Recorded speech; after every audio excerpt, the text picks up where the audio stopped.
Croeso chi yma i'r Gell a diwrnod arall. Doi o'n i'n siarad efo rhywun, dreulio dipyn o amser yn y carchar y ganrif ddwytha efo ymgyrchoedd Cymdeithas yr Iaith. A mi ddydol o, Dafydd, ti di bod yn y Gell yn hirach na fi esi erioed. Wel, boed hynny yn wir ei peidio. Croeso chi yma. Un o'r rhaglenni teledu sydd yn siŵr o dynnu'r dagre i lygaid amryw ydy Long Lost Family. Y rhaglen hwnnw sy'n chwilio am berthnasau coll. Efallai bod rhywun wedi mabwysiadu a maen nhw'n chwilio am ei rhieni biolegol. Neu bod rhywun wedi gorfod rhoi'r plentyn i ffwrdd oherwydd amgylchiadau anodd. Ac oherwydd hynny, mae yna ryw euogrwydd a maen nhw'n chwilio. Ond ceisio a cheisio dyn nhw ddim wedi llwyddo dod o hyd iddyn nhw. Yna mae arbenigwyr y rhaglen yn dod i mewn. A mae nhw'n dilyn y trywydd, yn codi'r ffôn i ffonio gwahanol bobl, yn edrych ar y dogfennau, yn hyd yn oed yn chwilio trwy gofnodion DNA. Ac wrth gwrs, pan mae rhai fi'n chwilio yn dod o hyd i'w gilydd, pan maen nhw'n cyfarfod yna mae yna ddagre. Dagre lawenydd, dagre o ryddhad. Weithiau dagre o euogrwydd sydd yn troi yn ryddid mawr o wybod bod yna faddeuant ar gael. A yna rhywbeth yno ni sydd am wybod yn bod ni'n perthyn i rywun. Ac am gael cysylltiad efo rhai da ni'n perthyn iddyn nhw. Wrth gwrs, mae yna bob math o ffyrdd da ni yn perthyn i'n gilydd. A mwyaf amlwg ydy'r berthynas trwy waed. Da ni yn perthyn i rai oherwydd yn bod ni wedi'n geni i'r un teulu. O edrych ar y DNA, mae yna fodd profi ni gael yr un rhieni neu'r un taid a nain. Mae yna rai eraill wedyn rydyn ni'n perthyn iddyn nhw trwy briodas. Ac mae'r berthynas honno'n gallu bod yn agos a dwfn iawn. Fod yna lawr o dynnu coes weithiau am y fam yng nghyfraith, yn aml mae'r berthynas â hi yn un gynnes tu hwnt. Ac wrth gwrs, pwy all wadu fod y berthynas yn cael ei chreu trwy fabwysiadu yn un glos tu hwnt hefyd. Ar y rhaglenni teledu, mae'r plentyn mabwysiedig yn aml yn cyfeirio at y teuludd ar ei fagu mewn modd cynnes iawn. Does dim arlliw o ddweud nad ydyn nhw'n llai na thad a mam go iawn iddyn nhw. Ac wedyn, wrth gwrs, mae'r clwy helache, gyda'r rhain defnyddio'r cyfnod clo hwn fel cyfle i geisio edrych i weld i bwy maen nhw'n perthyn. Ac un cyfaill i mi yn darganfod pob math o rai diddorol yn ei ache. Un o'n hoff gyferiadau fi o fy nghyndadau oedd rhyw gymeriad o'r enw Jenkyn Mansell the Bold. Tybed sut un oedd hwnnw. Ond beth am berthyn i deulu Duw? Pa berthynas yw honno?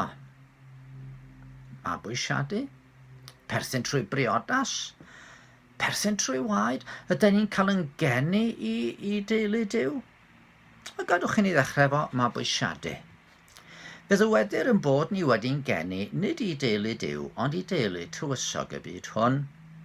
Da ni wrth natur yn blant digofaint. Mae dicter Duw yn gorwedd arnom oherwydd i ni fyny yn ffordd yn hunain dros i ffordd o. Ond mae Duw fe glewn y drigarog. O wirfodd i ewyllus, fe'n rhagordeiniodd i gael yn mabwysiadu'n blant iddo'i hun trwy Iesu Grist. Effesiad y benod gyntaf 5 adnod. Dyna un o'r pethau syfrdanol am ras Duw. I fabwysiadu rhywun, rhaid i chi ddewis i derbyn nhw i mewn i'ch teulu. Rhaid i chi wneud y penderfyniad i bod nhw'n cael dod i fod yn rhan o'r cylch clos hwnnw. A dyna mae Duw wedi wneud. Oherwydd, nid ysbryd caethiwed sydd unwaith eto'n peri ofn yr ydych wedi dderbyn. Ond ysbryd mabwysiad, yr ydym trwyddo'n llefain Abba Dad. Ac Abba, fel da chi'n gwybod, ydy'r ffurf Hebraeg o ddeud dadi. Ond mae yna fwy. Da ni hefyd yn perthyn trwy briodas. Oherwydd trefnodd Duw briodas fawr i'w fab ar ddiwedd amser. A phwy sy'n cael ei dewis i fod yn briodferch i'r uniad rhyfeddol hwn? Ni, yr eglwys, Y rhai sydd wedi credu'n Iesu Grist fel yn gwaredwr. Fe soniodd y gwaredwr ei hunan am dan fo fel y priodfab. Ac fe sgrifennodd yr apostol Paul at Gristnogion Corinth, oherwydd, medda fo, yr oedd yn eiddigeddus drosoch ag eiddigedd Duw ei hun, gan i mi eich dyweddio i un gŵr, eich cyflwyno yn wirydd byr i Grist. Yna daw Ioan i ddeud wrthym yn ei weledigaeth ar ddiwedd y Beibl, llawen hawn a gorfoleddon a rhown iddo'r gogoniad oherwydd daeth dydd priodas yr oen ac yn baratodd ei briodferch ef. Rhoddwyd iddi hi i'w wisgo, liau'n maen disglair a glân, oherwydd gweithredoedd cyfiawn y saint yw'r lliau'n maen. Ond mae yna fwy eto. Be am y DNA? Oes yna berthynas ddyfnach fyth? Wel, oes medde Iesu, oherwydd i ni gael yn geni yn blant i gofaint. Mae Cristnogion yn cael ei hael eni trwy waith yr ysbryd glân. Yng ngeiriau Iesu hun, yn wir yn dweud wrthyt, ond i chaiff rhywun ei eni o ddŵr ac o'r ysbryd, ni all fynd i mewn i deyrnas Dduw. Gadleisiodd Pedr hyn wrth iddo ddeud wrth Gristnogion yr eglwys fore, yr ydych wedi'ch geni o'r newydd, nid o had llygradwy, ond anllygradwy, trwy air Duw, sydd yn fyw ac yn aros. Ac mae yna berthynas trwy waed hefyd yn does. Oherwydd, unwaith eto fel mae Pedr yn deud, gwyddwch nad y phethau llygradwy, arian neu air y prynwyd i chi ryddid, oddi wrth yr ymarweddiad ofer a etifeddwyd gennych, ond a gwaed gwerthfawr unwaith fel oen di fai a di nam, sef Crist. Ie, da ni yn euog. Da ni wedi pechu a cyflog pechod yw marwolaeth, ond fe gollodd Iesu i waed. Fe fu farw.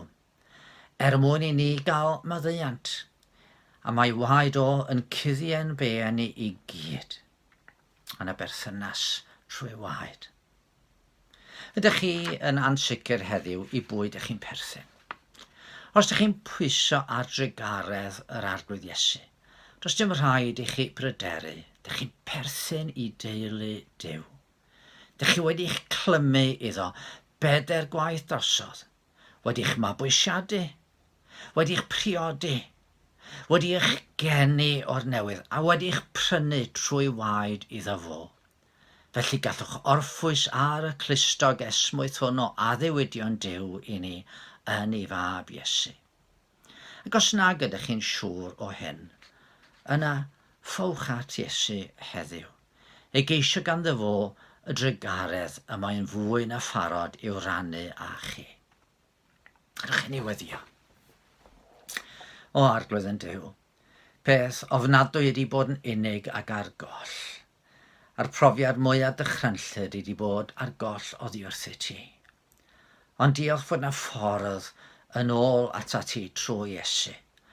Ffordd i ddod nid yn geithwas i ti yn unig, ffordd nid i ddod rywsut i ryw delerau cywir a ti, ond ffordd i ddod yn blentyn i ti trwy Iesu Grist.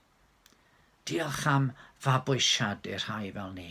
Diolch am yn priodau ni efod y fab. Diolch arglwydd Iesu am i ti ddanfon yr ysbryd i'n geni ni o'r newydd.